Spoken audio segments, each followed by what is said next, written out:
quelle spiritualité pour un monde en mutation, notre monde. On pourrait commencer à l'expliciter et traduire. Quelle vision existentielle devons-nous cultiver au jour le jour pour transformer, élaguer, assainir, protéger et surtout promouvoir le meilleur au sein d'un monde en mode de bifurcation majeure vers un autre état. Car nous vivons bel et bien un eschaton, un temps eschatologique, c'est-à-dire la fin d'une civilisation et l'émergence d'une ère nouvelle. De toute évidence, la situation présente de notre monde bouleversé n'engendrera pas une modification mineure de trajectoire sociétale.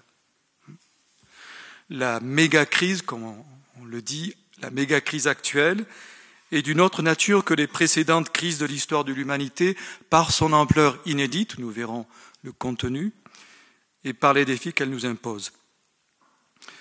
Je formule autrement les choses. En quoi cette crise planétaire, hors norme, peut-elle être, c'est ma conviction, la chrysalide d'une heureuse métamorphose civilisationnelle? L'hypercrise, j'emploie des superlatifs, c'est difficile d'avoir une vision englobante de tout ce qui nous arrive. L'hypercrise de notre siècle touche au cœur de l'humanité.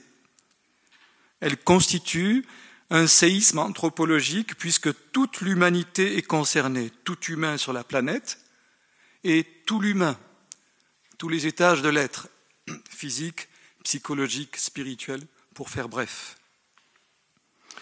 De fait, pour reprendre les mots d'Albert Camus, nous voilà condamnés à être plus grands que nous-mêmes, écrivait-il en 1949. Entendons, plus grands que ce que nous sommes ordinairement, souvent on somnole. L'état de notre monde présent, je le crois, nous lance un vibrant appel au discernement pour saisir le kairos, c'est-à-dire l'opportunité d'une issue vers le meilleur et éviter le danger du pire qui incontestablement nous menace, une altération planétaire des conditions de vie. Et là, je pense au dernier essai de Edgar Morin, intitulé « Réveillons-nous ». Je vous le recommande chaleureusement. Réveillons-nous. Alors, sur quel fondement intérieur s'appuyer pour susciter, soutenir concrètement notre réveil, ici et maintenant, dans la réalité tourmentée de notre monde? Et pour tenter de répondre à cette immense interrogation, je vous propose une réflexion en 3 temps, balisée par 3 mots: lucidité, radicalité, universalité. Et en énonçant ces 3 notes, je le dis dès à présent, je n'esquisse pas les contours d'un chemin facile. C'est une voie tout à la fois ardue et passionnante, hautement désirable, que je vous présente pour collaborer à l'éclosion d'un monde autre que celui qui tend à obscurcir notre présent et plus encore notre avenir. Alors la première note majeure d'une spiritualité en phase avec notre monde en mutation, la lucidité. C'est-à-dire essayer d'y voir clair dans une situation pour le moins confuse, incertaine. Ici, spiritualité rime avec sagacité. L'éveil dit spirituel, il est convenu de le dire, ouvre, dessille les yeux de notre conscience. Il octroie, par là, une nouvelle acuité au sens de la vie, la plus pressante des questions, toujours Albert Camus. L'éveil spirituel peut être présenté comme une quête de sens jamais achevée. Une quête relative à ce qui est juste et vrai. En premier lieu, dans le contexte de notre XXIe siècle, une quête partie en reconnaissance de la vérité du réel physique, le sol physique de notre existence réelle, la terre que nous habitons.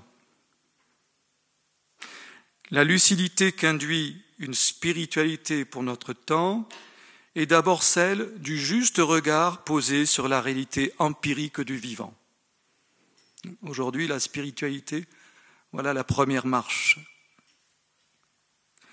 On ne peut guère s'inscrire aujourd'hui dans un réalisme spirituel sans ouvrir les yeux de notre intelligence et de notre conscience sur les données factuelles de notre planète meurtrie, profondément meurtrie. Sans surmonter donc les gestes barrières et autres biais cognitifs face à la réalité physique de notre monde en mutation. Je pense ici à ce que nous communique la science qui est originellement l'écologie.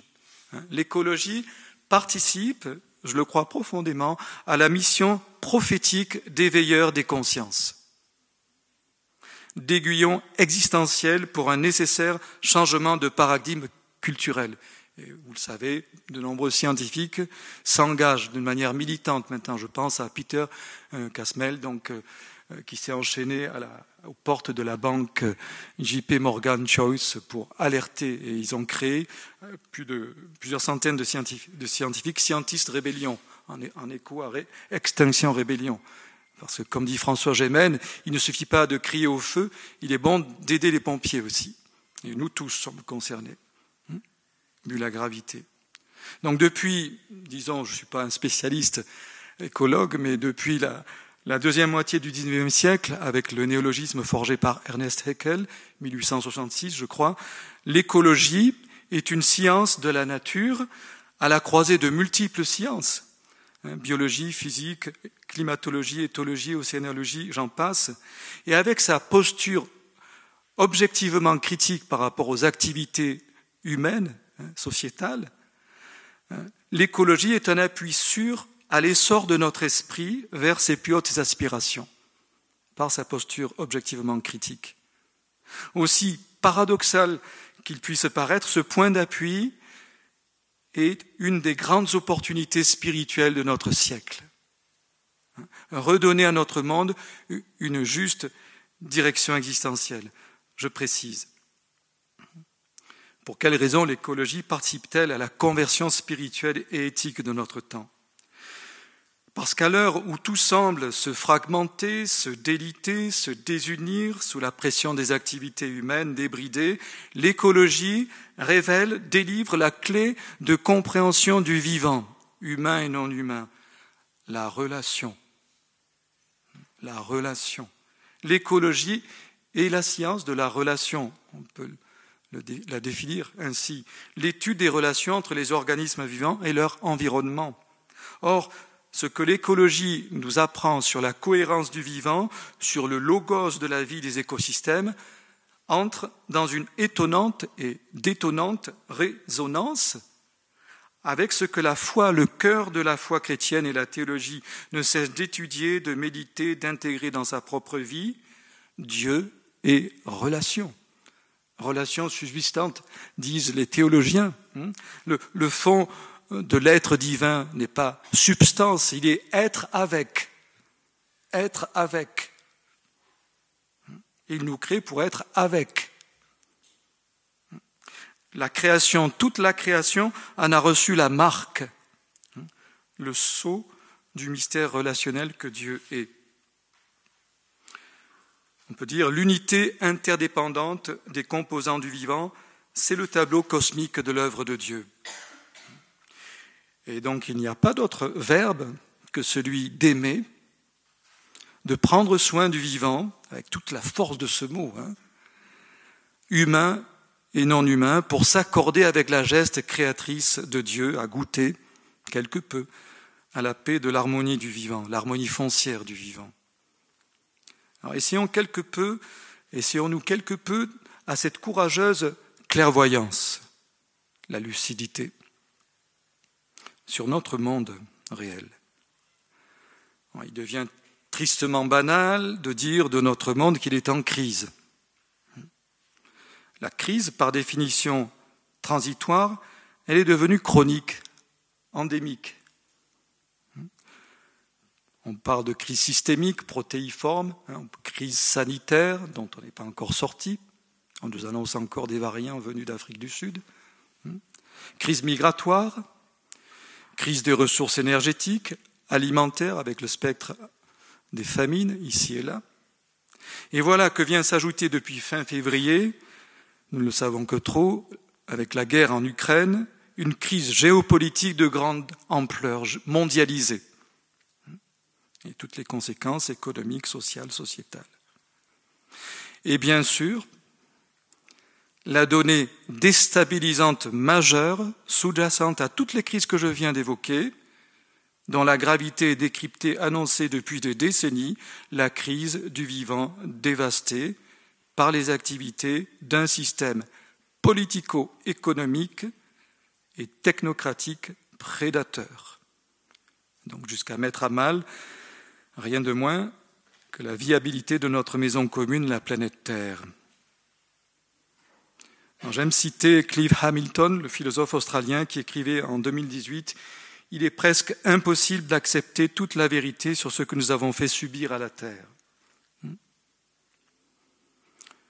Je ne vais pas rappeler ici les données scientifiques sur le climat, la pollution, le déclin de la biodiversité, l'épuisement des ressources, ce n'est pas mon propos.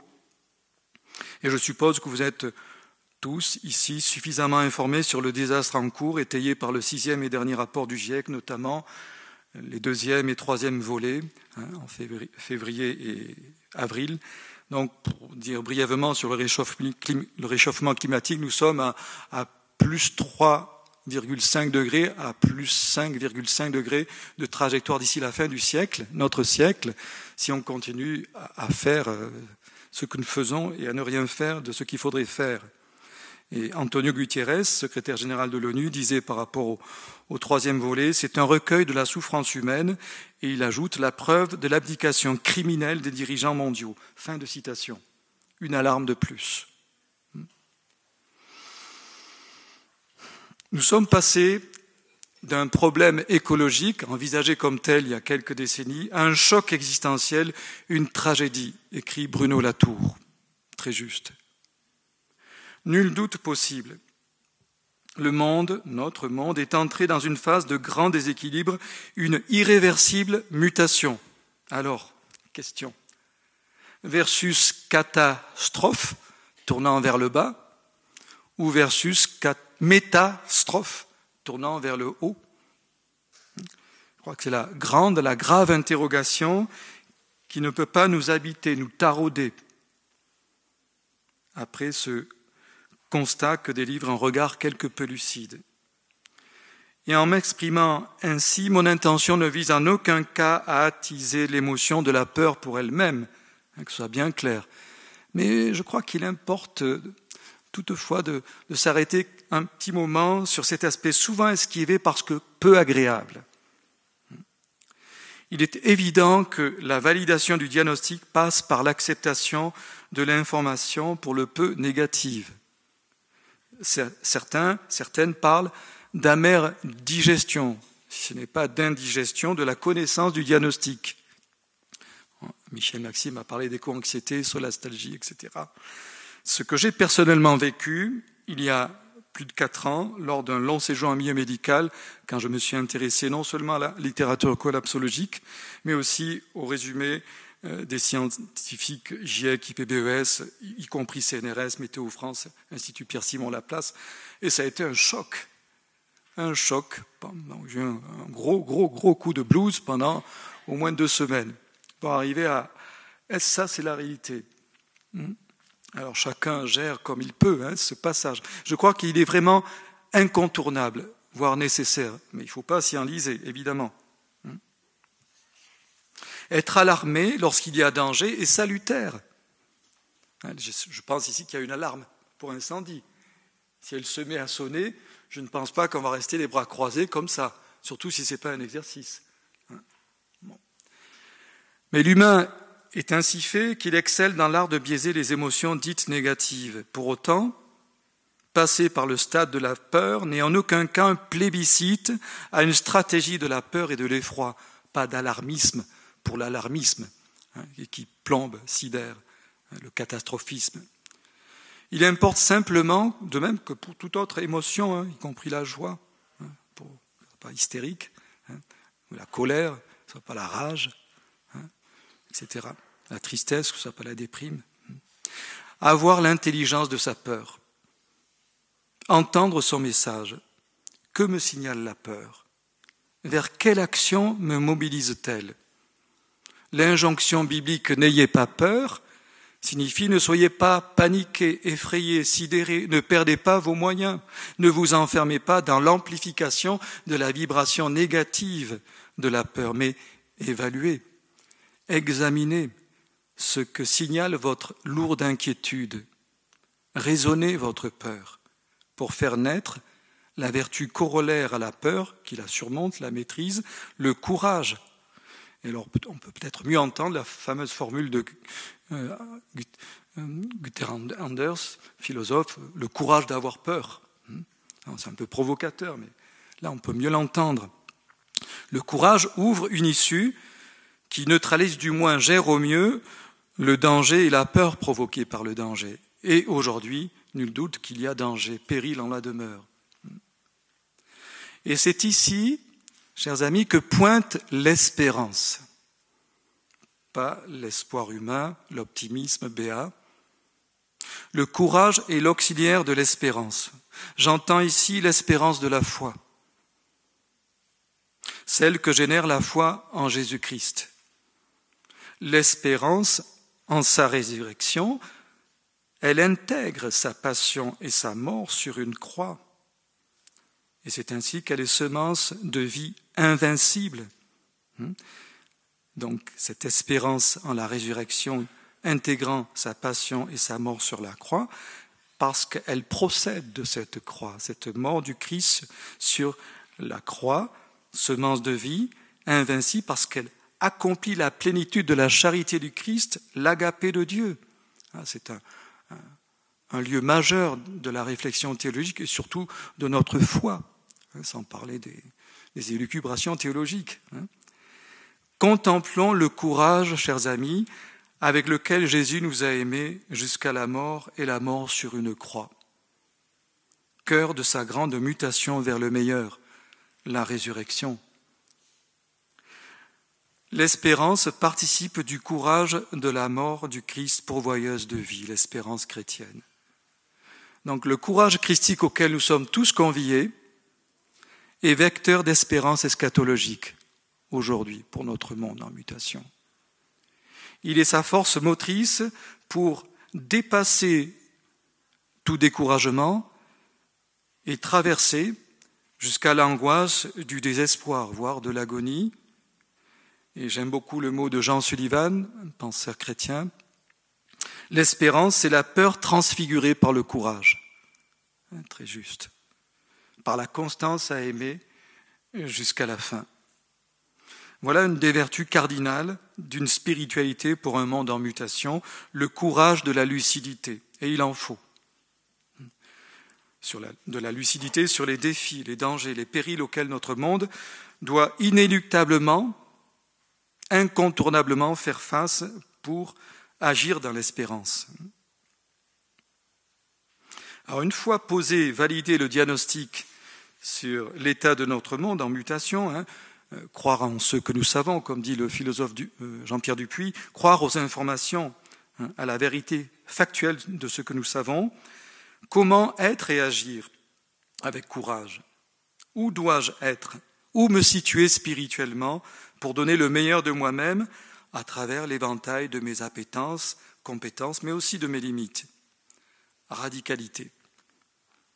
Radicalité. Ne soyons pas des êtres qui refusent d'entendre cet appel à aller au fond de l'être. Et ici, radicalité rime avec humilité et féminité. Nous allons le voir. C'est le seuil décisif pour une spiritualité incarnée, transformatrice de soi, potentiellement contagieuse, c'est-à-dire ouvrière de changement collectif. L'esprit de la radicalité dont je parle ici nous oriente aux racines de l'être que je suis, l'être que nous sommes. Cette radicalité, elle est semblable à une respiration de fond pour humer le souffle, S majuscule, le souffle animateur de notre âme et de tout vivant, par-delà les chocs existentiels du moment.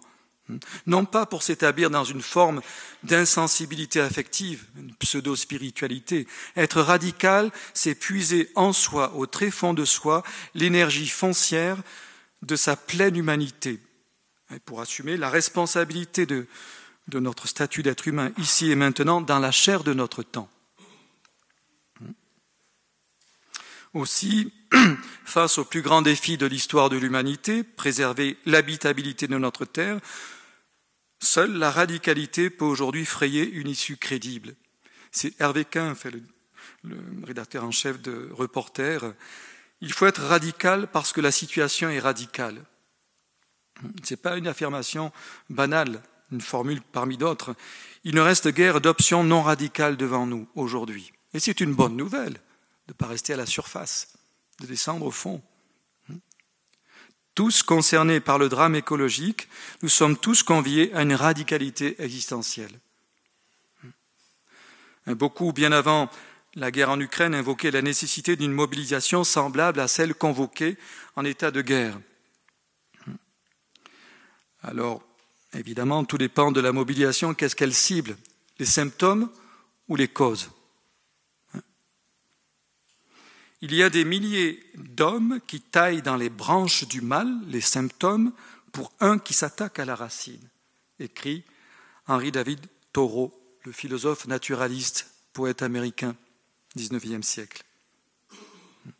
L'affranchissement de l'impasse civilisationnelle actuelle, elle ne peut être sectorielle, cantonnée à telle ou telle ramure de l'arbre qu'est notre société, en particulier pour l'immense problématique écologique. Les solutions ne seront efficientes que dans une vision systémique qui s'attaque aux racines de la problématique qui est systémique. Ainsi, la bifurcation existentielle à laquelle nous sommes convoqués est une action à deux faces. Se détourner pour se tourner ou se retourner. Se détourner de ce qui a engendré le système monde actuel et se tourner aux racines de l'être et de la vie. L'un n'allant pas sans l'autre. Alors certes, à chacun d'inventer avec sincérité la radicalité dont il est capable. Et il est bon qu'il y ait une grande diversité sur ces chemins de radicalité pour aller aux causes. Mais une chose paraît certaine, les immenses bouleversements actuels nous pressent à une conversion existentielle radicale. Donc un changement à la mesure des enjeux actuels dont l'ampleur est systémique. Car aujourd'hui, et en le pressant dans cette décennie des années 20 de notre 21e siècle, un changement global advient. Ce n'est pas un scoop que j'annonce, c'est le constat. Il est inexorablement amorcé. Et pour reprendre l'expression de Winston Churchill, mieux vaut prendre le changement par la main avant qu'il ne nous prenne par la gorge, de le subir. Il y a toujours ce petit humour britannique et qui dit bien des choses. Effectivement, il s'agit bien de prendre par la main la mutation en cours, d'y adhérer, d'en saisir la note opportune, l'heureuse chance, celle que le contexte de la présente méga-crise nous offre pour fonder un monde autre, désirable, durable. Prendre le changement par la main. Et mieux encore, se laisser inspirer par les énergies positives de la mutation en cours pour discerner le bon grain de livret. Pour prendre une image évangélique, dans le bon grain de livret dans le vaste champ du monde. L'attitude d'active réceptivité intérieure que j'évoque ici est typiquement féminine. Voilà une autre note caractéristique, je le crois, d'une spiritualité pour un monde en mutation. Cette posture initie aux arcanes de l'âme, aux différentes strates de nos modes de pensée. Elle est typiquement introspective, car primordialement, ce dont nous avons vitalement besoin pour être en phase avec les énergies positives de la mutation, c'est d'un changement de vision, de logiciel de pensée, qui préside aux actions structurelles évidemment très nécessaires, touchant au cœur de l'humain, capable de le guérir de sa surdité et cécité spirituelle, et par suite espérer guérir le monde de ses désordres tant sociaux qu'environnementaux. Donc, parallèlement aux appels à descendre dans la rue, à s'engager dans différentes actions, mobilisations pour faire pression sur les acteurs politiques, économiques, ce qui est tout à fait louable, opportun, et je m'y engage personnellement dans ces actions.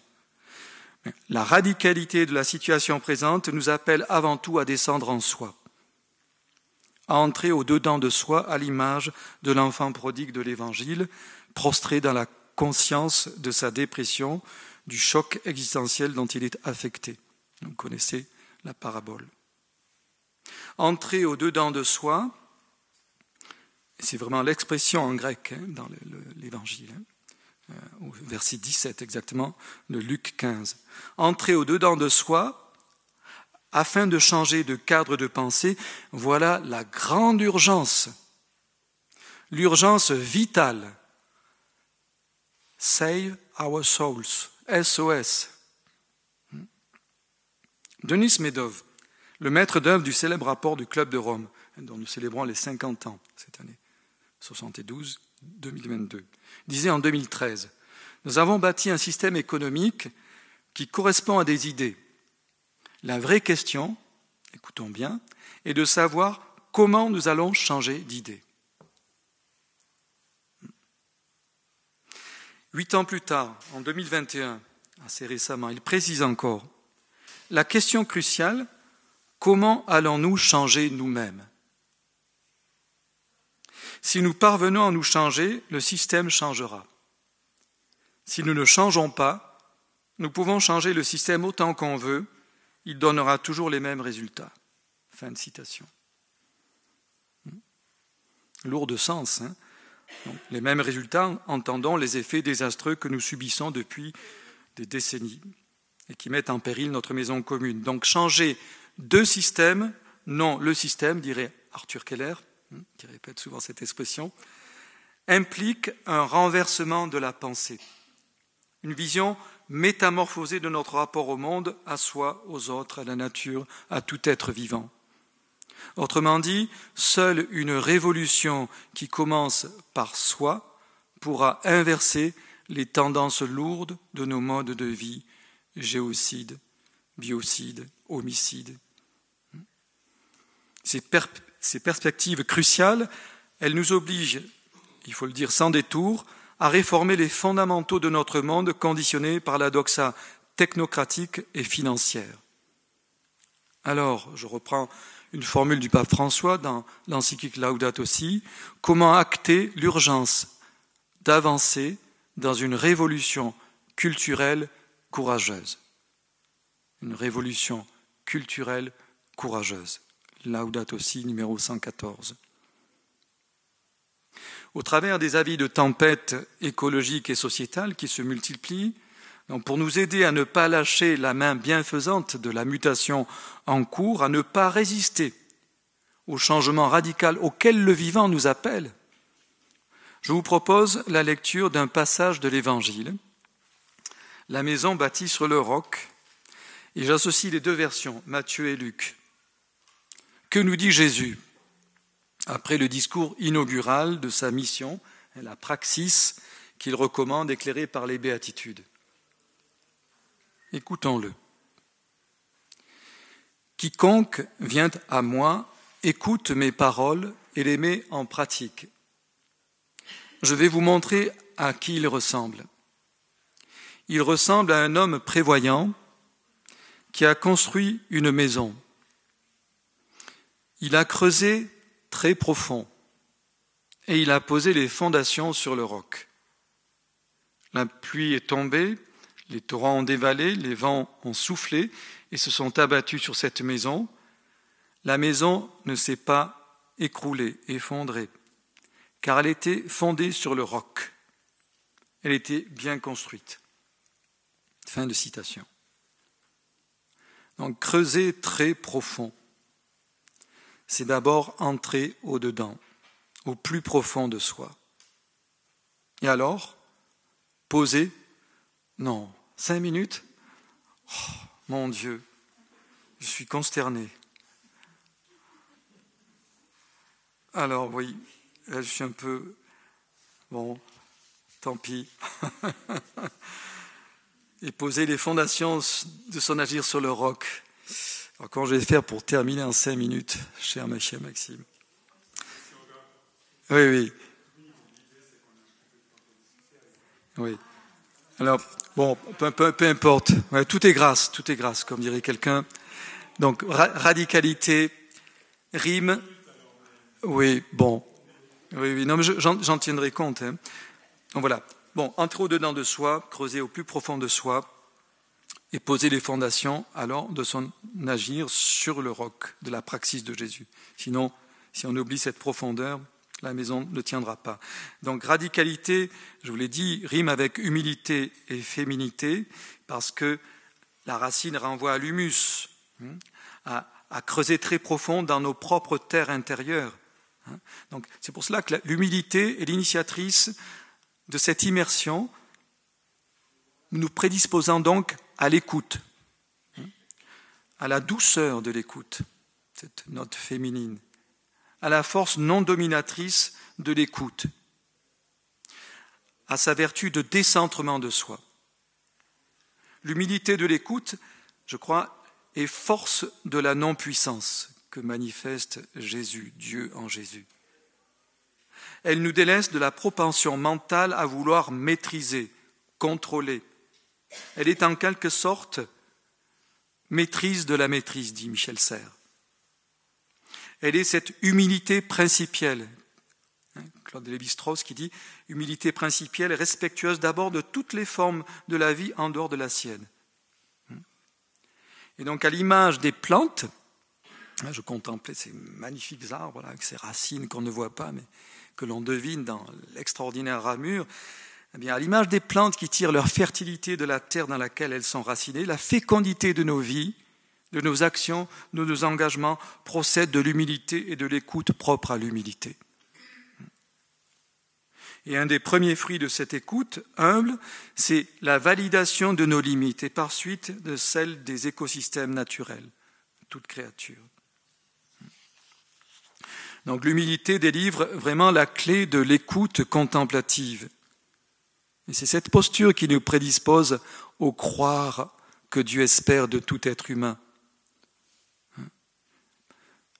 Qu'est-ce que contempler?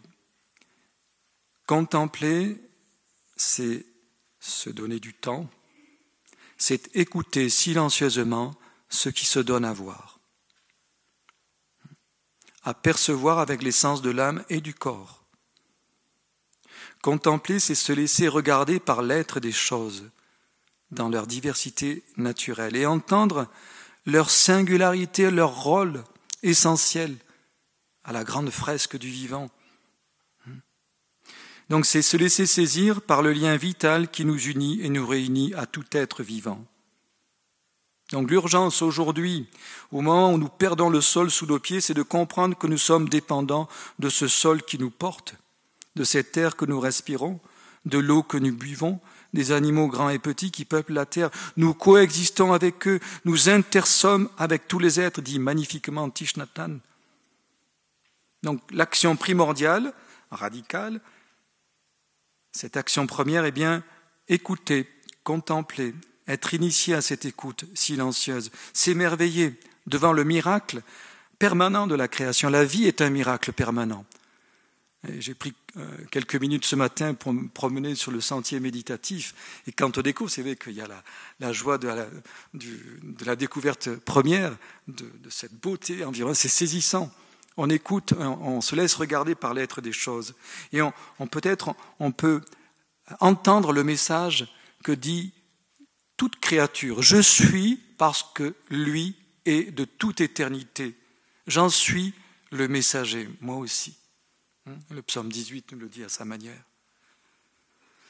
Ah là là, le temps, avec le temps, tout passe. Donc je suis obligé de sauter à pieds joints sur bien des choses que j'aurais aimé vous dire sur la décolonisation, la désaliénation qu'implique le processus spirituel, d'émancipation de toute idolâtrie, toute emprise écologique, toute chapelle religieuse, philosophique, psychologique, politique, économique, scientifique, et j'en passe. Et j'aime à dire et à redire que les ouvriers de l'esprit, les ouvrières de l'esprit, méditant priants, militants, peuvent alors respirer un autre air que celui des climatiseurs culturels de la société néolibérale matérialiste et celui des sectarismes idéologiques de tous bords. Et c'est ce qui m'amène, il me reste quelques minutes, au troisième point conclusif de l'universalité. Une spiritualité qui nous enferme fait fausse route. Évidemment, c'est le danger de tout engagement qui risque un enfermement.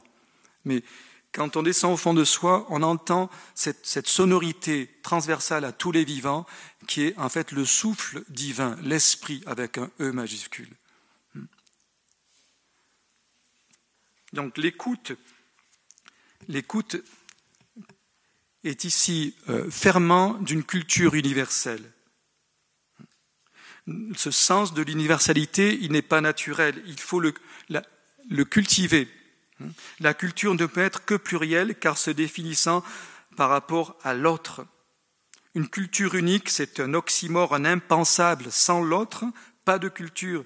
Je cite Serge Latouche qui s'inspire de Claude Lévi-Strauss là. Donc le monde du vivant naturel nous le rappelle. Donc on le voit dans une forêt, l'extraordinaire multiplicité des écosystèmes qu'elle rassemble, et plus encore, paraît-il, je ne suis pas un spécialiste de plongée, mais dans les fonds marins, où la vie semble encore plus, je dirais, foisonnante, à l'infini. Donc le vivant plébiscite et réclame la polyculture pour générer un terreau fécond, résistant aux parasites. Eh bien, entendons cette leçon magistrale du livre de la nature. Une société protectrice de l'humain, créatrice d'humanité, réclame la diversité culturelle, la mixité sociale. Voilà, donc lucidité, radicalité, universalité. Lucidité pour une courageuse clairvoyance dans la situation factuelle de notre monde, laquelle nous amène à la radicalité de l'humilité et de l'écoute, toutes deux sont sœurs, pour se réapproprier nos terres intérieures, les désartificialiser en quelque sorte. Et fruit de ce labour intérieur, l'universalité, la conscience que nous formons avec tout être, quel qu'il soit, l'immense fresque du vivant. Et cette vision universelle, je crois, génère en nous des vertus que j'appelle éco-humanistes, motrices de nos engagements politiques nécessaires, éco-citoyens, amour et compassion, entraide et coopération, justice, partage, heureuse sobriété et sens de la nature. Et ici, dans cette œuvre de fond, génératrice de ces vertus, que s'enracine la force active de l'espérance. Le jour qui déjà s'est levé parmi nous, Christ ressuscité. Et dans le réalisme de la chair de notre temps. C'est ici l'épicentre de la vocation fondamentale à laquelle tout humain est convié. Aimer le vivant, s'émerveiller de sa beauté, en prendre soin sous toutes ses formes dans la justice et le partage. Une révolution en mutation qui s'origine au-dedans de soi, semeuse non d'espoir passager, mais d'heureuse espérance, car l'espérance ne déçoit pas, elle s'affermit au sein même des turbulences de l'épreuve, des chaos de l'histoire. La fin du monde présent, y compris celle d'une certaine chrétienté, n'est pas la fin du monde, ni celle de l'Ecclésia du Christ. Elle est la rupture nécessaire à l'émergence pascale d'une civilisation nouvelle, enfin réconciliée avec l'auteur de toutes choses. Là, je crois, est la joie de la foi, celle que j'ai aimé partager avec vous. Merci.